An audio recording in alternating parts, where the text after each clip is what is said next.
Hello, beautiful humans. Welcome to Think Out Loud with me. I'm Natalie Peterson, casting in from my little neck of the woods in northern Colorado to you in yours, wherever and whenever that might be.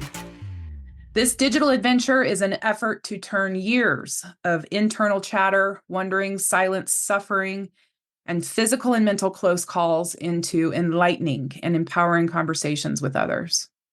Given how many choices you have to spend your time, I am honored that you're listening in. So, shit, this week has kicked my ass. I have been up, I have been down and sideways, juggling a list of to-dos and commitments and marketing and training and speaking and writing and selling and shit. At the end of the day, I'm sitting here dizzy and wondering, did I do any of that well? Do you feel me? In fact, midweek, I had a full-blown meltdown and I cried. And I sat here and I held my head in my hands and I just let the tears run. I'm a fake. I'm a fraud. It's a matter of time before all these plates that I'm juggling are going to come crashing down and I'm exposed and I'm canceled and I'm laughed at. It doesn't matter that I've worked my ass off to get here. I don't want to talk about the evidence showing that I'm capable of being in this seat. Do you ever feel this way? It's not the first time for me. And when I get to this point of mental chaos, I am paralyzed. I literally freeze, dead in my tracks most times. I'm gonna fuck something up. Yeah, I've battled what they call imposter syndrome for quite some time. I know it's natural to feel overwhelmed and it's okay to play with that self-doubt when coming up against the challenges of life. But then there's this next level, all-encompassing fear of being found out, to not have what it takes. Turns out there's a load of us folks, both men and women, who are affected by imposter syndrome.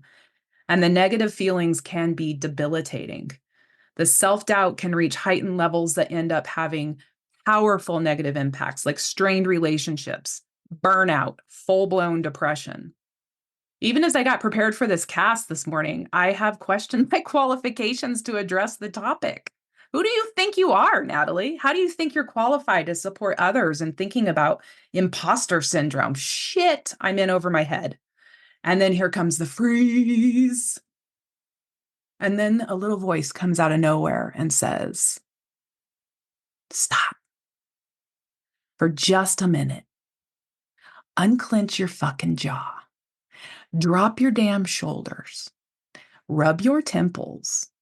Take a slow, deep breath. Inhale through your nose. Exhale that shit out of your mouth. Say 3 things you're grateful for and why.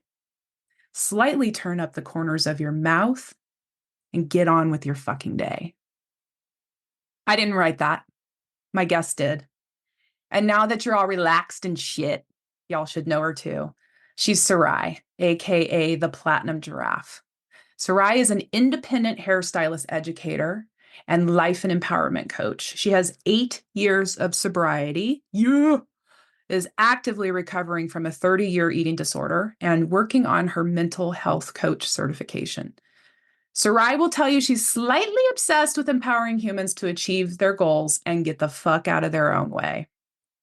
I can't recall when Sarai first popped into my feed, but I said, whoa, hold up. I may not be the beauty professional following her and stalking her ways, but damn if I don't adore her for her style and commitment to holding absolutely nothing back, to unmasking and being her badass, authentic self out loud where others can see, hear, and vibe along with her. The F-bomb is Sarai's favorite word. She wraps it in gold and lots of love every time she says it.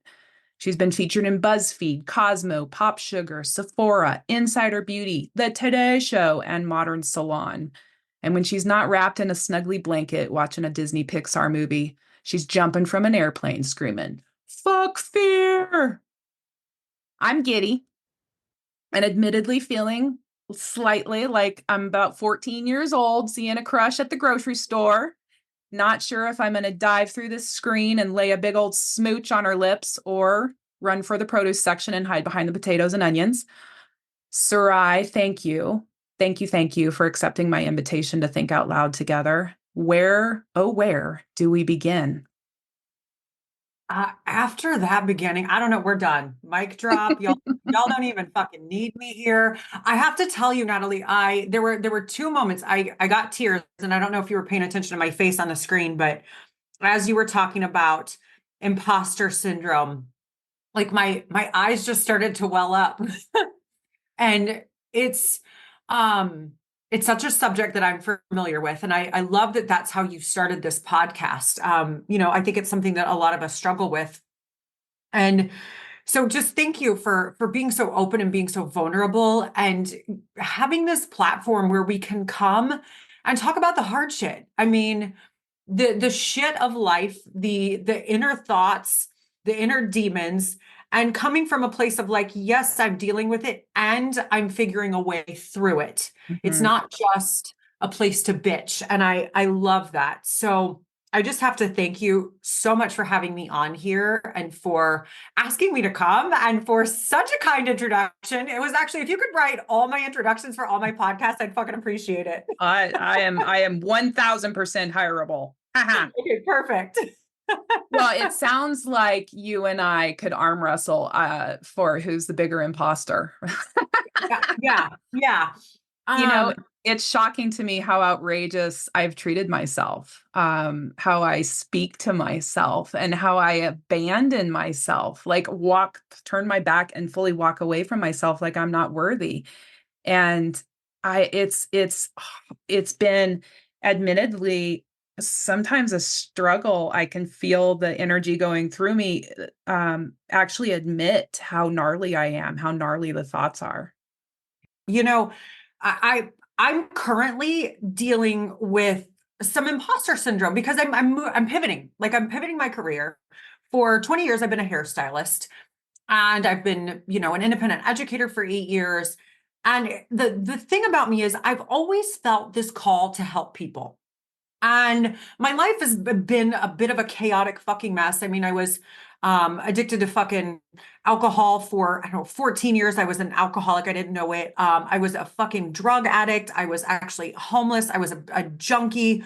I've had an eating disorder for 30 years, which I'm now in recovery from. But like, when I tell you like the shit that I have fucking said to myself, the amount of times I have abandoned myself because of the thoughts, the beliefs that were imprinted me at such a young age. And I carried that as my self-talk through, I'm 43 and I've carried it with me for 43 fucking years. And so the last couple of years, I've been on this healing journey. And I'll tell you, when I got clean and sober, I thought, oh shit, life's going to be great and grand and everything's going to be fucking fantastic. And now my life is so much better. But Jesus Christ, the real work didn't begin until I began my healing. And by that, my healing looks like it's like peeling an onion that never stops, right? It's like one thin fucking layer at a time. And so for me, a lot of my self-talk has been, you're garbage, you're worthless, you're a piece of shit. And that has been cemented in my brain through experiences throughout my life. And I was looking for that proof. And so, of course, I found that proof, right? You're Mhm. looking for it, you're going to find it. And so I never thought I was good enough, smart enough, pretty enough, thin enough, rich enough, whatever the fuck it is, never enough. And I'm finding this pattern coming back up. And it's ironic that I made a post about it and I promoted my imposter syndrome guidebook because I actually wrote a guidebook. And these things have helped me kind of calm that imposter syndrome. I think it does. If you deal with it once, I think you will deal with it for the rest of your life when Mm. you're facing new situations, when you're pivoting, when you're growing. So it does seem a little ironic that I'm talking about this while I'm dealing with my own little bit of you're not good enough, you're not smart enough. Who the fuck are you to call yourself a life coach now? An empowerment coach? What the fuck is that? What kind of trendy bullshit is a fucking empowerment coach? Mm. Like, who are you to create this mastermind for humans who want to grow and be better? And who are you to create all of these things? That's what my brain tells me. And I know logically that none of that is true. Now, that logic brain doesn't like to take over. I have to get back into my body. I have to get out of my mind and get into my body. And so for me, I've really been diving back into my meditation. I actually am taking a meditation course from one of my friends. I want to do mindfulness and guide people through meditation. I've been getting grounded in my own yoga practice. I recently became a yoga teacher. And so by teaching others, I also can't be like, oh, hey, here's this thing. And I'm not involved in my practice, right? And so this last week, I've really honed in on, okay, my non-negotiables, especially when I'm dealing with pivot, change, growth, imposter syndrome. My non-negotiables are my morning routine, and which includes journaling, gratitude journaling, meditation, some NLP exercises where I like snap my fingers and I, embody the feeling of what I'm trying to capture, and my yoga practice. Because what I've realized is when I get away from those things, my brain takes over and my brain can be a fucking shitty place and I can spiral. I'm very black or white, and I'm trying to live in the shades of all of the beautiful fucking shades in the world. But my brain, being a bipolar person, is very black and very white, and that is it. Mm-hmm. And so through all of these things that I'm doing, basically trying to reprogram my brain, rewire my brain, I still struggle. And I think I will forever until I leave this planet. But the thing is, my spirals aren't 2 weeks long now. Mm-hmm. They might be a day or even an hour, or they might visit me on a Tuesday and not come again until a Friday. But I'm able to talk about it. I have Mm-hmm. such an incredible supportive husband and supportive group of humans. And I also know shit that actually fucking works for me. And you know what? There are some days where that imposter syndrome wins. And I just say, you know what? Fuck it. I'm not answering my phone. I'm canceling my day. I'm going to just embrace this feeling of shit, and I'm going to lay on my fucking couch and I'm not going to do a thing. But I don't let myself live in it for weeks or days like I used to. Mm-hmm. Mm-hmm. Mm. We work so hard on that intro, that bio, picking those 7 to 8 to 9 action-packed sentences to describe us in such a way that we come like charging off the page or jumping through the screen. And then there's the good stuff. This is all good. But in between those lines lies the humanity that is, it's got me covered in goosies, because fuck yeah. I mean, where I immediately connect with you is in that reality. I want to spend a quick sec on sobriety as a massive point in my own, massive chapter in my own life. 5.5 years. It was not hard for me to quit drinking. I consider myself lucky that way. I made up my mind. I'm done. I'm fucking things up. This is going to end badly. So I made the decision to quit, but I didn't make the decision to heal. And so for the next almost 3 years of those five, I will say 2.5 years of those 5.5 years logged, I was totally spun out. I redirected my addictions to shopping, to marijuana, to just being frenetic. Holy shit.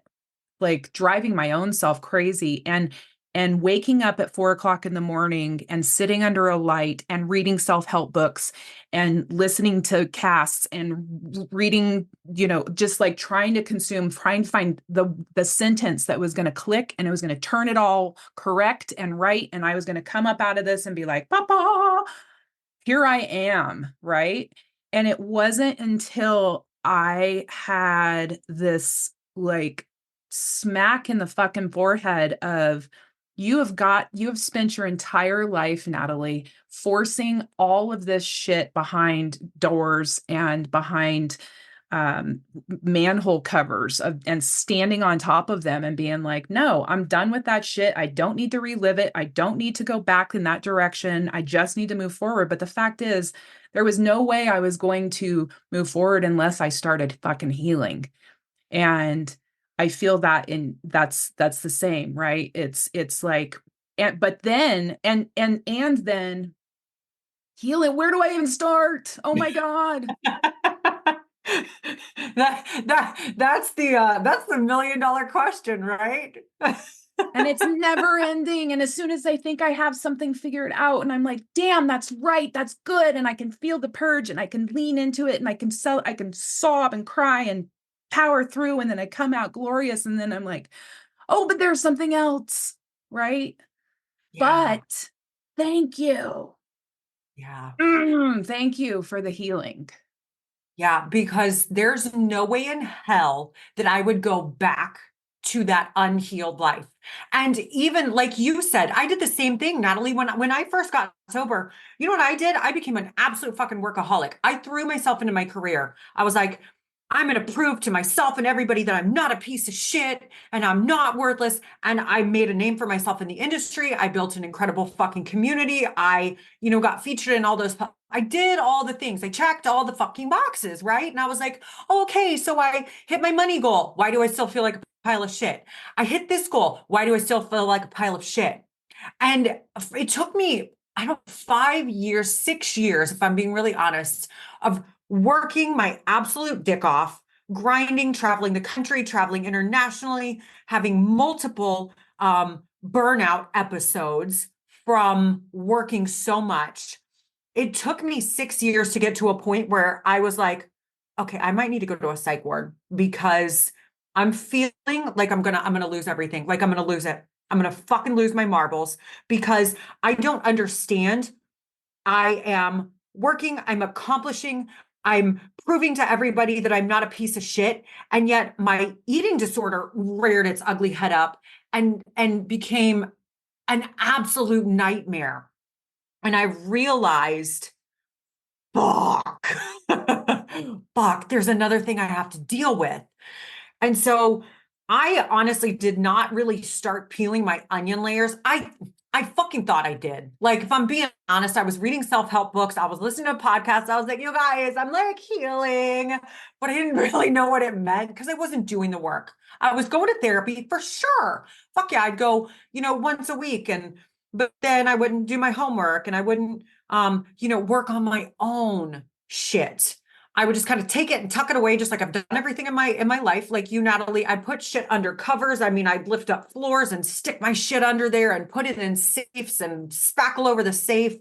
So slowly I started to understand like I'm I used to say I'm broken. And it's not that I was broken. It's that I had out of energy, out of stamina, and I wanted something different. I wanted to feel whole. And I've never felt whole in my entire life. And I didn't know what that meant. And so my first step for me in the true healing was acknowledging to my friends and family that I had an eating disorder. And this was in 2022. I've had it since I was 14 years old. It was caused by um, a sexual situation. And from 14 to 42 years old, I carried bulimia, anorexia, um, workout bulimia with me, and it ran my life. I didn't I guess I did, but I didn't at the same time want to acknowledge how deep it was and all of the things that were tied into it. And so my first step for like the true healing that began was acknowledging to my friends and my family, hey, I fucking have a problem. I have an eating disorder. The next one was getting help. The next one was going to treatment. And it was in treatment where they took me.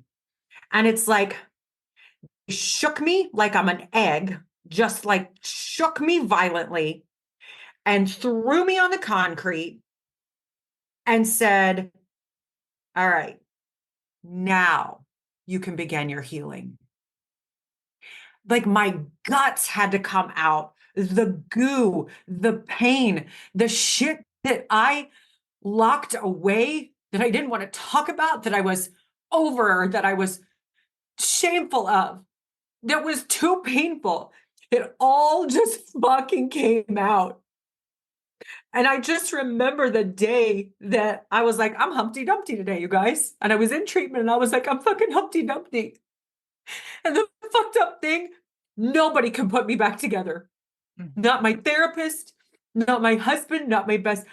I am the one who has to put myself back together. And so I looked at these shattered fucking pieces and I just picked up one. And I just started with one. And I feel like I'm like a Tim Burton version of Humpty Dumpty right now. I'm all stitched up and I've got dark circles under my eyes. But I've learned that healing is not linear. Healing is never done. And I think had I known that, I probably would have opted out of this journey if I'm being completely transparent. Because I thought there would come a moment where, much like you, Natalie, searching for that one sentence that would click and like light bulb and change my life. I was searching for that one thing that would like make everything make sense and I would be cured and I would be a normal human. And it doesn't exist. It exists in the everyday, the decisions that you make. For me, the way I talk to myself has been the biggest struggle of my life. And I think that I've received a lot of hate on social media for the way I look or the things I say. And I think the reason that honestly it doesn't bother me anymore is because there's nothing that anybody can say to me that I have not said to myself. Mm. And so I've sort of developed this thick skin on the outer, but when it comes to the inner, having to reprogram the way I like to describe it, so neural pathways in your brain, right? And we all know that neuroplasticity is called plasticity because it doesn't mean that a path in your brain is set there for life. So it has the ability to change. So the way I like to describe my brain and my negative thinking and my sort of self-sabotage behaviors is the pathway is the Grand fucking Canyon in my brain. Mhm. It is deep, it is wide, and it's not going to be filled up by a couple little scoops of fucking gravel. Mhm. And so when I make the choice to do my affirmations in the morning, let's say I'm not fucking feeling it, but I decide I'm going to do my affirmations, I'm creating a new neural pathway. And I'm not necessarily like scooping gravel into that old one, but I'm creating a new one, a little detour, if you will. But the thing about that is that Grand Canyon is going to be there for the rest of my life. It may not be as deep, it may not be as wide, but that motherfucker ain't going away. Like that shit was created starting in childhood, okay? So these things are going to continuously come back, like the imposter syndrome creeping up on me this weekend. It is going to come back. And that doesn't mean I've failed at healing. It doesn't mean I'm a shitty person. It doesn't mean anything other than I am a human having a human experience, and not everything is going to be easy all the time. And when I have these moments of imposter syndrome, for me, it's a check of, okay, oh, nope, I thought we had worked past this block. Okay, so let's dig a little bit deeper. Let's journal this out. Like, why are you feeling this way? Where am I feeling it in my body? And really like using the tools that I've learned through healing and therapy and all the different modalities. Because when we're on a healing journey and something comes up that's a roadblock or a bump or even a massive detour, a lot of times it can feel like, oh fuck, I'm not healing right. I'm not doing this right. I'm not doing enough. I'm not. And it's like, no, that's not the case. I don't know where we humans got this idea that success is linear, that healing is linear, that life is supposed to be this peak and no, it looks like the fucking stock market crash of fucking what year was that? 20 Make up a whatever, number, 2007, sister. Make up 8, a 9, number. whatever, up and down and fucking making Q's and W's and circling back, doubling. That's life. And it's so easy to get in our own brains and think, oh my God, if everybody knew what my life was like in my brain, they wouldn't love me and they wouldn't listen to me. And it's like, dude, we all feel that way. Like a majority of humans on this planet feel that way. And it doesn't make you any less of a human. It just makes you a fucking human. Yep. Period. Yep. Full stop. Absolutely. I would I would put out there too that that Grand Canyon has uh is generational. And 100. right. And I think that the realization, I worked so hard to not be my mother. And yet, when I learned how to appreciate the journey that she had, it enlightened my path, right? Or it really illuminated my path, I should say. And her mother, my and then on my dad's side, um, that there's a saying that we come into these ways of thinking and these ways of doing life honestly. They didn't set out to fuck us up, in most cases. Um, Society and school and our community and like doing the best that we can. But yeah, it's generational, and deciding that we're going to finally break cycles and we're going to finally go back and just do something as simple as sit with ourselves and and forgive ourselves. And even around that, when I say the word forgiveness, I think that, as you were sharing, I'm remembering these phases, right? And like and again, back to like that point in sobriety, of just kind of that initial spin out, that initially it was this anger, like I like, what have I done, this reality check, like what have I done, and I've wasted all of this time, and I've fucked up everything, and then taken myself and thrown myself into grief, sad over how I treated myself, sad over how I treated others, followed quickly by shame. Oh my gosh, like clouds and clouds, heavy blankets of shame, to finally, through ceremony and other humans and guides and meditation and gosh, journaling and this chat cast, and just getting to this place of forgiveness, so that when, like you're saying, those monstrous voices that percolate up and start to tell me that I'm not worthy of it, I try and find that little nugget of forgiveness that says, you worked hard to get here. You worked your ass off to get here. And no, it doesn't just click off and on. It's not a fucking switch. It took us generations to get here, and we are laying the path for generations to come. And folks that listen will have heard me say this. In my mind, I had my hand out to asking for help finally.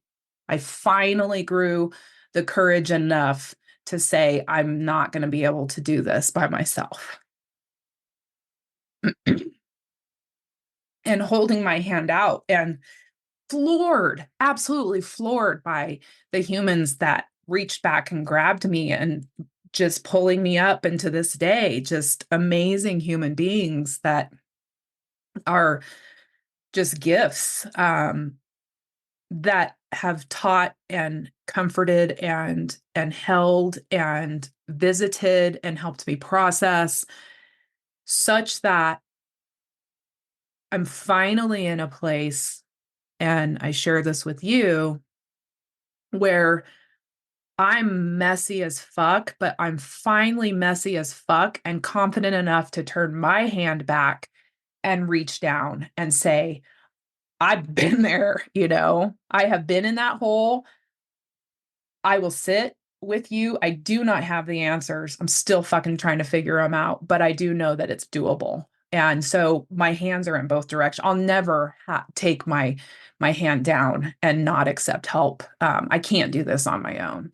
Yes, I know I'm the only person. I know, da da da da da. Yes, it's me in here, and it's right. It's my seat of self. I'm the only one, but I devour and consume community, um, that helps me rise above. And I'm curious, saying all of this, I'm curious about your own community that you've built. And you talk about modalities and all of this, but what's been like, what is your community of healing? Where do you spend your time?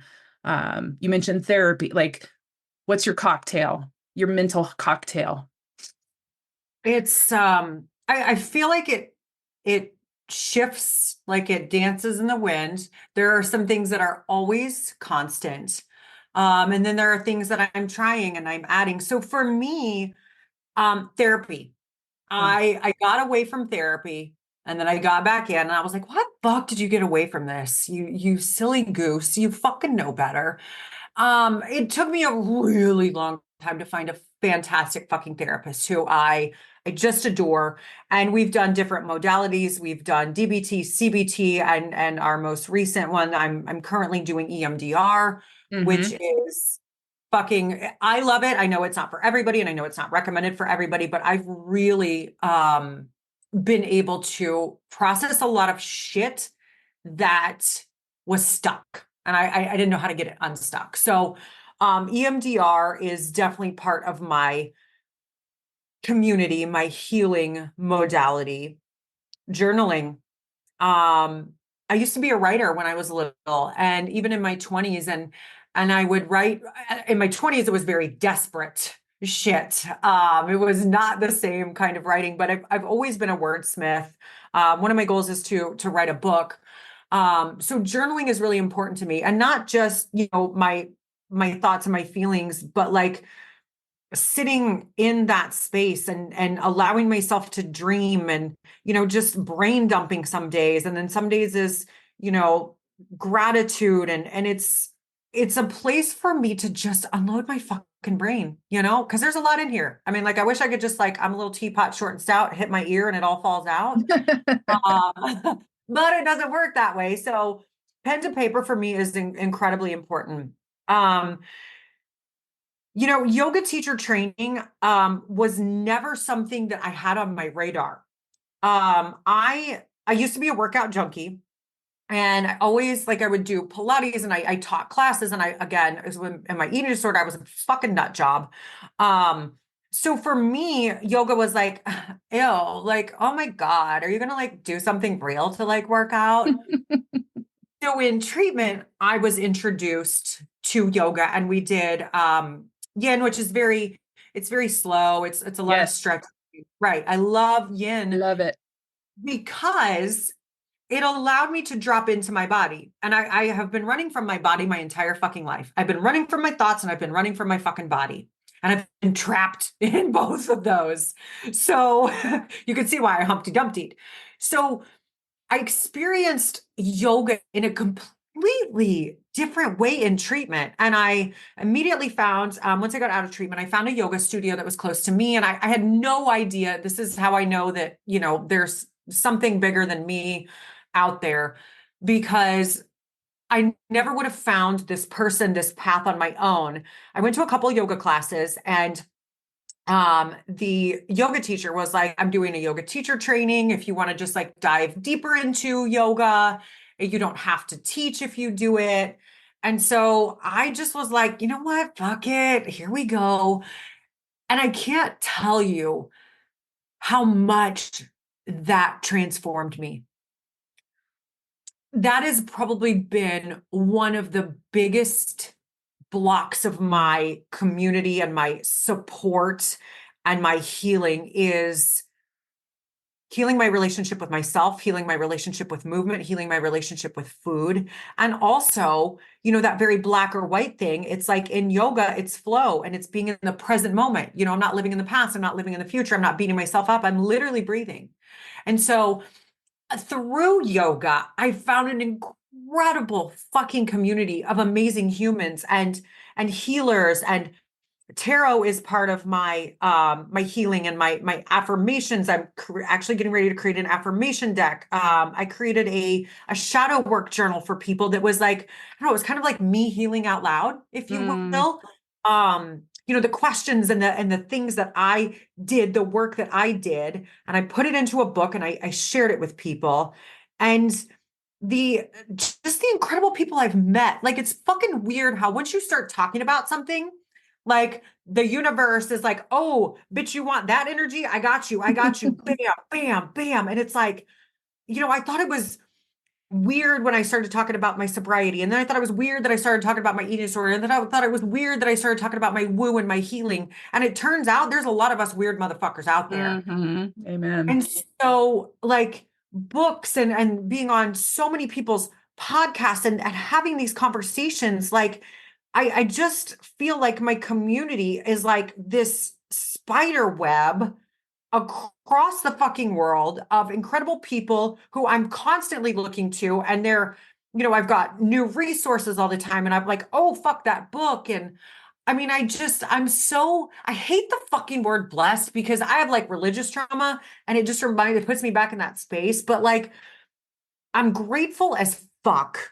I'm so humbled that I've been able to come into this space of healing, to come into this community of people who are healing and growing and evolving and holding space for other people, not trying to fix anybody because we're not fucking broke, okay? We're not a fucking Tonka toy that its wheel fell off. We are a human fucking being. We are not broke. We do not need fixing. What we need is we need space. We need to be seen. We need to be heard, and we need to be validated. Mhm. And I'm so grateful that I've been able to find that community on the internet, in my own community, and even as I travel. Yeah, yeah. And the lived experience, I think, as the percolating up of alternative therapies, peer to peer, just incredible opportunities for folks to support each other, and not and for some having traditional therapy, absolutely, non-traditional, peer-to-peer, like we don't have to fit. I think that's the evolution in all of this that has been a welcome, it's a shift that I'm really excited about um because mental health, mental fitness, mental agility, the goal is not to be 100% happy all of the time. That's not fucking possible. That's ridiculous to even say. The goal is to be self-aware and to be self anchored enough that you are able to recognize when the itty bitty shitty committee has piped its little fucking head up from the back seat and is telling you all the ways that you suck. And or the rage comes up on the free, whatever the case is, that you recognize and are able to honor, which is a word that I struggle with, but to see and feel and be okay with, and then reset and just be aware enough to do it. Like, if it, to me it and not to me, it does start with self-awareness, right? And that's the biggest chunk of work that has to be done here. That is super scary. It is not easy. It doesn't happen overnight. It's bananas level work and it never stops. But fuck if it's not worth it. I fully agree. um so I think it's safe to say that there's only one platinum giraffe. So Better be. If finding there's another one, no fuck. no So finding you online isn't difficult. It is not. It is not. Just don't get it confused and start looking up like the albino giraffe or, you might get some weird shit. No, the platinum giraffe. If you type in Google the platinum giraffe, it will take you either to my website or to my Instagram. Like I think there's only fucking one of me. I I mean, think I'm there's a only fucking one, babe. unicorn. Yeah. And I'll include all of your information in the show notes, but I want to give you a chance to plug any. You've mentioned yoga class, you've mentioned writing a book, you've mentioned your your mental health certificate that you're working on. Are there any other special projects or events that you want folks to know about? I have so much stuff. I mean, the best way to keep up with me is honestly my Instagram because Yeah. I in a couple weeks, I'm getting ready to do a master class. I did one at the beginning of the year called Goals, Growth, and Gratitude, and we're going to revisit it. It's called the 3 Gs, and it's basically, goals, growth, and gratitude through empowerment. Mm. Um, so I've got a master class coming up. I've got freebies on my Instagram. I am hosting a retreat. It's for hairstylists in October. It's in St. Pete. Again, all this stuff can be found on my Instagram or my website. I'm going on tour again. I'm doing a hair education tour. And eventually somewhere in there, I am going to start. I feel like I've got to start on my book this year. I feel like this is the year that at least it gets started. I don't know when I'm going to finish it, but like, I feel like this is the year. I do have a podcast with my homie, Rebecca Taylor. It's called the Evolved Stylist Podcast. So if you are a hairstylist, it'll resonate with you. But also we don't talk a lot about hair, if I'm being Yeah. honest. It's a lot about healing and growing Yeah. and evolving and woo and gnarly shit. So yeah, that's pretty much what I got going on and where you can find me. Awesome. Awesome. Thank you. Thank Thank you. you. Thank you. Thank you for saying, I believe you said, fuck yes, I did. to my direct message on IG. And I was like, can't believe it. So I just like, thank you for letting me be, like teenage giddy, and connecting with you and just being another human out here that's trying to fucking figure this shit out. And honestly, thank you. Hear this. The work that you're doing to be authentic and and to work on yourself out loud. Um, you're impacting others. You've impacted me. I need you to hear that. And you are um, a blessing. Absolutely, 100%. Um, I would encourage you to write your book. I'm struggling with that same, like, got to get it out, got to get it out. I read somewhere just in the last week that the shape of someone's wound might be in the words of your story. And that let me know that there's something there, right? Like it may not be exactly it, but the shape of someone else's wound is found in the words of your story. And that to me is just as good a reason as any to get that shit out of my head and onto paper. So I make a pact to you. I'll tackle mine if you tackle yours. Man, I'm in. And good.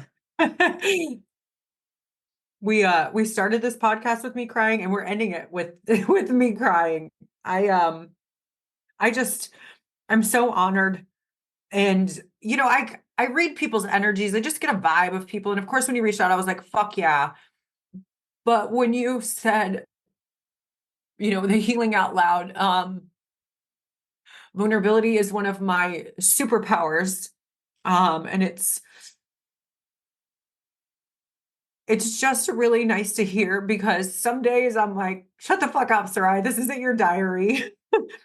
Um, and so it means a lot. It means so much to know. And that's all I want. I just want to help people and I want to have an impact on this world. And I'm not talking I need to be in Vogue or be the president of the United States. I want to have an impact on this world that has a ripple effect.